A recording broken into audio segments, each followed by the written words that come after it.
Now I should be going to Zoom. Remind me to just, I'm going to click over the recording when this goes. Okay, so it's looking promising. Hey guys, just making sure we're going to Facebook. Yes, I can see my face twice.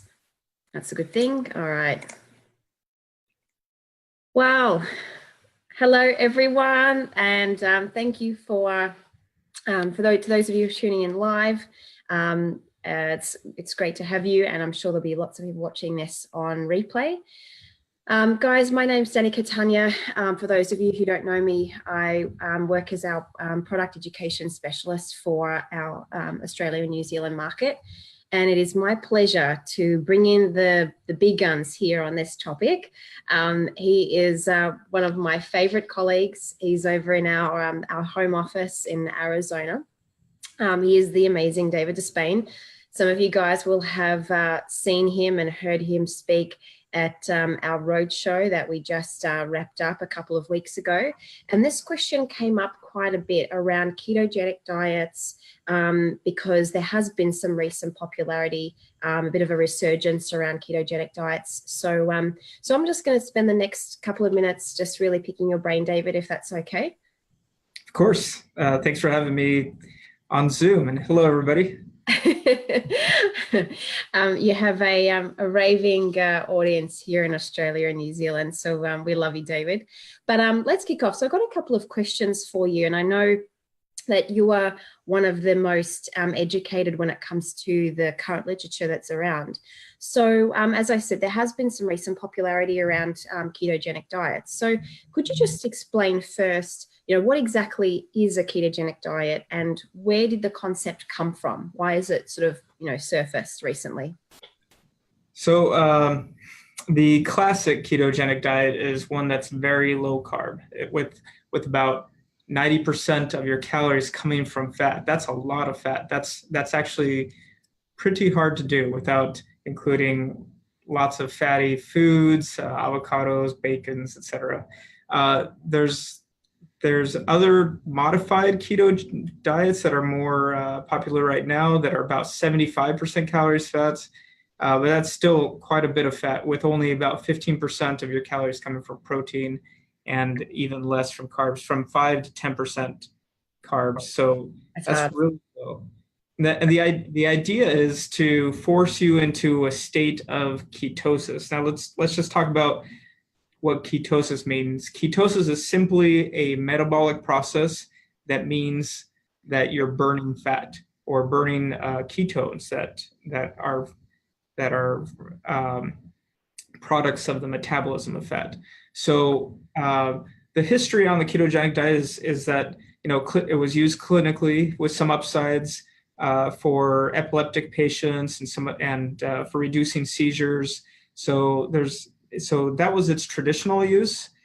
I think that where it started to become more of a thing was with when sports scientists started to look into it, because there was this idea that if you could teach the body to learn to burn more fat or teach muscles to burn more fat during physical activity, you could improve endurance by tapping into your long-term fat stores.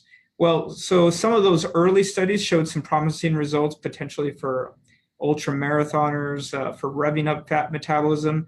The problem is, one of the things, actually where you studied, Dani, in Melbourne, it was discovered that one of the downsides was that during that process of revving up fat metabolism or fat metabolizing enzymes, you actually reduce the efficiency of your muscles to be able to use carbs as a source of fuel. So that actually led, and it was shown over and over again that it actually hurt performance, and it actually caused athletes to feel pretty awful because and even increase their risk of sickness, because carbohydrates play a big role in supporting the immune system and the nervous system. So there's still some studies going on around that, but I think what's happened now is that the ketogenic diet has kind of veered off into the dieting world. And I think I like to say that it just kind of rose out of the ashes of the Atkins and the paleo diet. As soon as Atkins kind of dropped off the face of the earth and paleo began to fade away, you saw the ketogenic diet rise as the new low carb diet. And we loved, as nutritionists, we see this every few years, and we call it the sugar fat seesaw, where sometimes fat is vilified and thought of as the evil nutrient, and then carbs are vilified, and it just kind of goes back and forth in the media. So we see the ketogenic diet's new popularity due to new popular books that have kind of taken the ketogenic diet approach and steered away from paleo and Atkins. But to be honest, it's not actually really anything new. This has been a low carb diet has been pretty well studied. Mm-hmm. Thanks, David. And I mean, just as you were talking there, like 75 to 90% fat. I mean, that's I don't know about you, but that's hard. That's hard to live. That's hard to be social. That's hard to. I mean, I like potatoes and bread too much, and pasta way too much to ever consider doing a ketogenic diet. But that's just me. So, Dave, that probably leads really nicely then on to the next question. So, now, do you want to talk a little bit about what are the perceived benefits of a ketogenic diet? And I guess what is the evidence around, basically in the current literature to substantiate these claims? Well, first of all, there's definitely some evidence. There's definitely plenty of evidence that the majority of us get too many carbs. A lot of our excess calories that we consume tends to be from refined sugars and refined grains, etc. So, things like, donuts and pastries, and yeah, we could all use we could all use less carbs. But I think with the perception of the ketogenic diet is that by reducing carbs to an extreme level, you're going to cause faster weight loss. And the part of this is because of this idea that carbs are more fattening than fat. But this is simply a misunderstanding of how carbs work. And also often when I talk to people who are on a low carb diet, they have a misunderstanding of how the hormone insulin works in the body. So there's a hypothesis out there that's been kind of floated around in popular media that because carbs and insulin are so related, that insulin will cause more fat storage. That hypothesis really hasn't held up to scrutiny. The truth is that insulin kind of works as a hormone that helps you to. It's the anabolic hormone that builds either fat, and it can also build muscle. Depending on what nutrients are taken in, and depending on if you've exercised that day. There's a lot of things that go into that. But we do have studies that have looked at ketogenic diets pretty closely, and and you can look up these studies. You don't have to take my word for it, but we know exactly what happens. And so let's talk a little bit about that. For one, you might lose a little more weight initially but mostly from water, because carbs attract water. So you'll lose a little more water weight. But I'll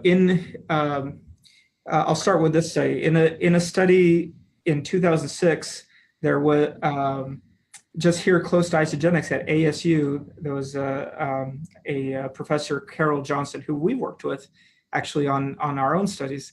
Her lab compared a low carb ketogenic diet to a typical low fat diet, and found that both were equally effective in leading to weight loss.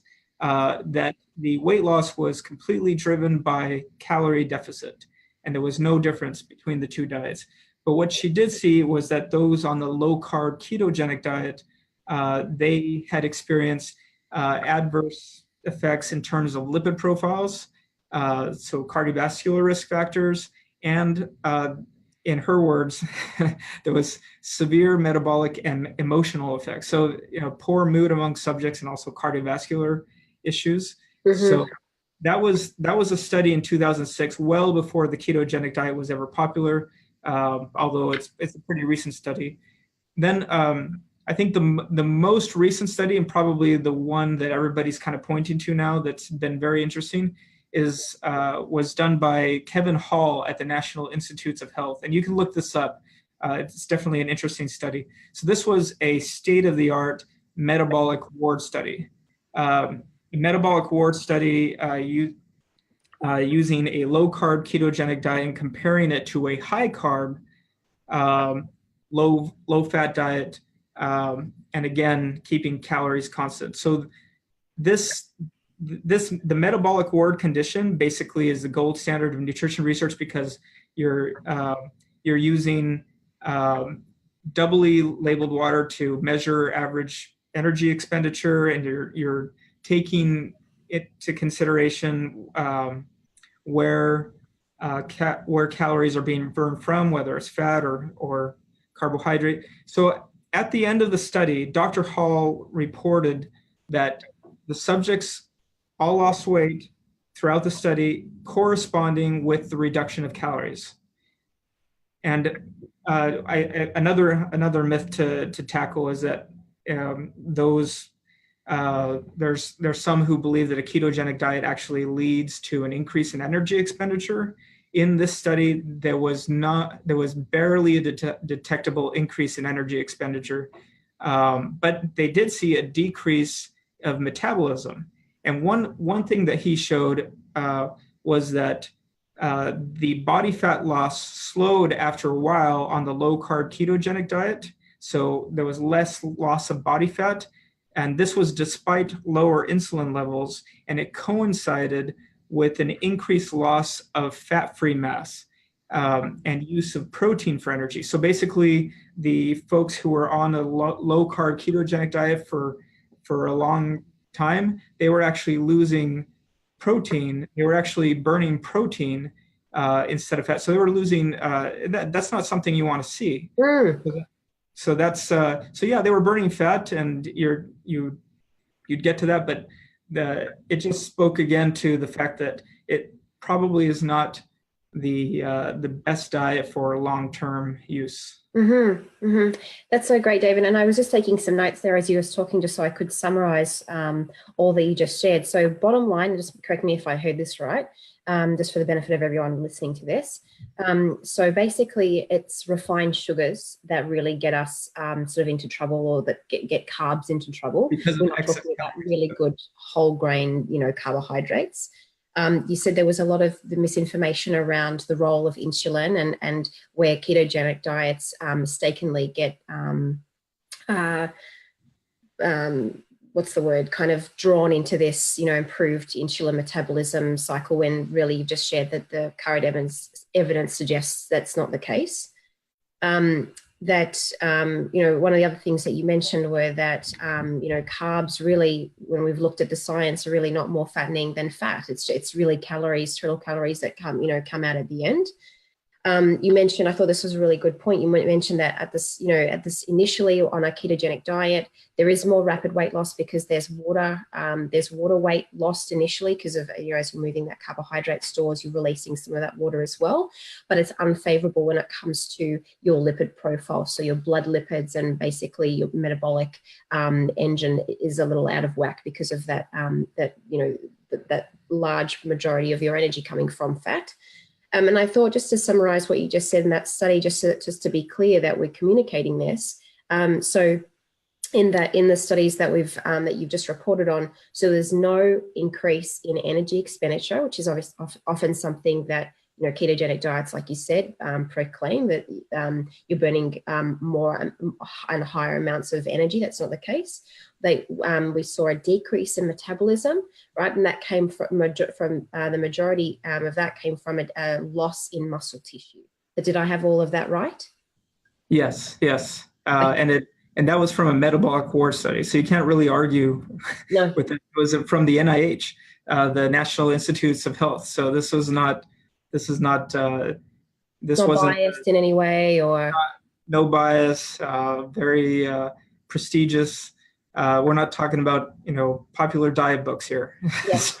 Awesome. I love that, David. And I'll just add, related to that insulin, one of the things that I always tell people is like, you want to make you don't want to be afraid of insulin. You want to make insulin your friend. Mm-hmm.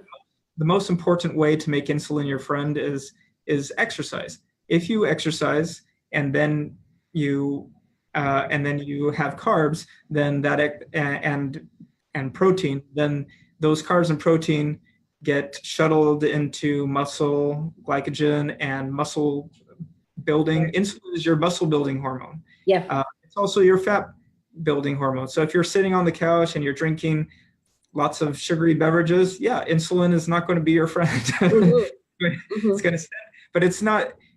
Insulin is like the traffic cop. It just kind of shows. It tells food where to go, and if you've exercised, then you're more likely to use that food for building muscle and glycogen, or you're going to use those same calories for building fat, depending on what you've done in the day. So that's an important distinction.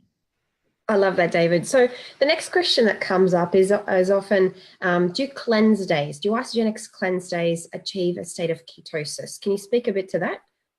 Yeah. So on cleanse days, you're going to be burning some fat. You're also going to be taking in a little bit of calories. So it wouldn't be like it's more like a mild state of ketosis, not like a full state of ketosis. And again, just to make sure no one confuses the term ketosis with ketoacidosis, that's not the same thing. Ketoacidosis is a product of diabetes, and not a good thing. Right, when you can't use insulin correctly. So that's not the same thing. Ketosis is totally normal and fine. Ketoacidosis is a serious problem. So ketosis is simply the metabolic process of burning fat, and you will achieve that. I like to say if you're looking for weight loss, then you shouldn't worry so much about trying to achieve a state of ketosis, but rather making sure that by the end of the day, your activity levels and your intake of calories leads to a calorie deficit, and then you'll burn fat while you sleep. So it's not really it's not an issue of trying to achieve that state, but just making sure that you stay within a calorie deficit to burn more calories overall, regardless of whether it's from fats or carbohydrates. Mm-hmm. That's awesome, David. Thank you. So really, in a nutshell, from all of the current evidence that we have available to us right now, it seems that what you've said, an eating plan that allows a calorie deficit with adequate protein is really the way to achieve weight loss and maintain those results, right? Anything else that you want to add? Yeah, well, in fact, just leading off what you said is recently there was a position stand written by the International Society of Sports Nutrition, and in this position stand was co-authored by our own scientific advisory board member, Dr. Paul Arciero, and you could look this up. It's the position stand of International Society of Sports Nutrition on dietary strategies, and this group looked at all the different dietary strategies, and included in that were ketogenic diets. And one of the conclusions of this group was that there are many dietary strategies available with similar effectiveness for improving, for leading to weight loss and improving body composition, but the driving factor was calorie deficit. Now, the paper also noted, and this is key for Isagenix users out there, that a higher protein intake, a higher intake of quality protein, combined with resistance training exercise was required to maximize muscle retention during this weight loss. So pretty much what we do with Isagenix. And here's the great thing. On the position stand, they also talked about intermittent fasting, which is basically cleanse days, and discussed that as an effective strategy for improving body composition, comparable to calorie restriction. So basically what they're saying is intermittent fasting or cleanse days can be effective, and maybe even just as effective as typical dieting. It might be even easier than typical dieting, just looking at reducing calories daily. So I would encourage everybody to look at that position stand, and could we put the link there? Yeah, I'd love to do. I was just about to ask you. We should post the link. Because I think that's a good one. It speaks to ketogenic diets, and it's kind of like the most recent conclusions from a good body that discusses not just ketogenic diets, but several dietary strategies. And what you'll find is the conclusions are very similar to what we espouse here at Isagenix. Higher intake of quality protein, resistance training exercise, and intermittent fasting are really the best ways of losing weight and most effective ways of losing weight. So yeah, I would encourage everybody to read that. Awesome. Well, we'll definitely post that link as soon as we get off this video. Well, David, thank you so much for your time. Guys, I really hope that that has helped to answer some of your questions. We really wanted to share, really what the science is really saying around ketogenic diets, around intermittent fasting, and of course, what we do here at Isagenix. So thank you so much, David. And I look forward to our next interview on another, interesting topic. Bye for now. Look forward to it. Thanks, David. Bye.